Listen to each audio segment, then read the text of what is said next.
Cops cuff the wrong black vet. 30 minutes later, the FBI storms the station for their man. Get on the ground now. What the hell is this? I served this country. Jerome's wrists were cuffed. His barbershop? Empty. His neighbors? Staring. No explanation, just sirens, steel, and shame. But behind the walls of the local precinct, something bigger was happening. Because the real target? It wasn't him. 30 minutes later, they came. Black SUVs, agents in jackets, and a message that shook the station. This isn't just a story of mistaken identity. It's the day the system chose the wrong man, and the FBI came to set it right. Welcome, story lovers. Where are you watching from? Drop your city name in the comments so we can see how far our story travels. Jerome Taylor had survived war zones with nothing but grit, loyalty, and a deep belief in justice. A decorated Army vet, he had finally found peace running a small barbershop in the quiet town of Grover's Bend. To the community, he was more than a barber. He was a mentor, a father figure, a hero in plain clothes.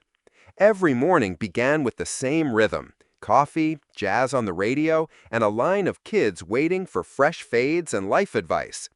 But that Tuesday morning felt off. 2 black SUVs crawled past his shop slower than usual. Across the street, a man in a windbreaker snapped a photo, then disappeared.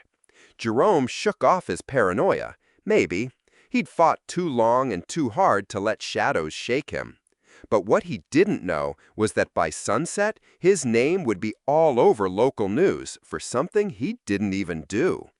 At 3:47 p.m., just after Jerome finished trimming a teen's hair, 2 uniformed officers burst through the shop door. No greeting, no explanation, just put your hands where we can see them.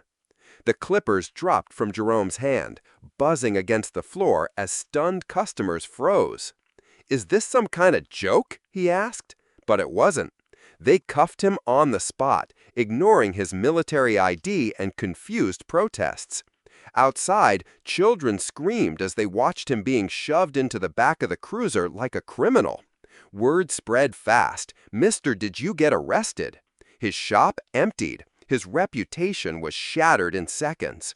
At the station, Jerome was shoved into an interrogation room. They claimed he matched the description of a robbery suspect wanted in connection with armed assaults. The only detail? Black male, tall, with a beard. That was enough. For 30 agonizing minutes, no one would hear his side. His ID, his Army medals, even his community standing meant nothing. Meanwhile, across town, the real suspect, a white-collar fugitive under federal investigation, was being trailed by FBI agents. And when they realized the local PD had arrested the wrong man, they didn't just call, they showed up.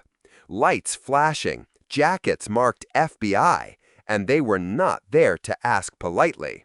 Doors slammed open. The entire station froze as 4 federal agents stormed through the precinct. One pointed directly at the officer who'd arrested Jerome. "You've got the wrong man, and you've been sitting on the right one." Confused murmurs followed as the lead agent shoved a folder across the desk. Inside, surveillance photos, warrants, and evidence pointed to a completely different suspect, a fellow officer who had been embezzling funds and framing others to stay hidden. Jerome sat in the cold metal chair, still cuffed, still in shock, watching the agents walk right past him. Not even an apology. No one made eye contact. Just a slow realization spreading through the room. This wasn't a misunderstanding. It was neglect. It was profiling. It was systemic. Dear audience, if you're enjoying the story, don't forget to give it a like. It helps. Jerome was released quietly. No headlines, no public correction. The barbershop reopened, but something had changed. The smile came slower. The laughter didn't fill the room as it had before.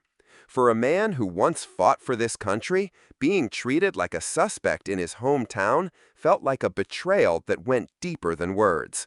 He spoke out at town halls, on podcasts, and in schools, not for revenge, but for recognition. Because this wasn't just about him. It was about every black man whose service, dignity, and truth get buried under lazy assumptions.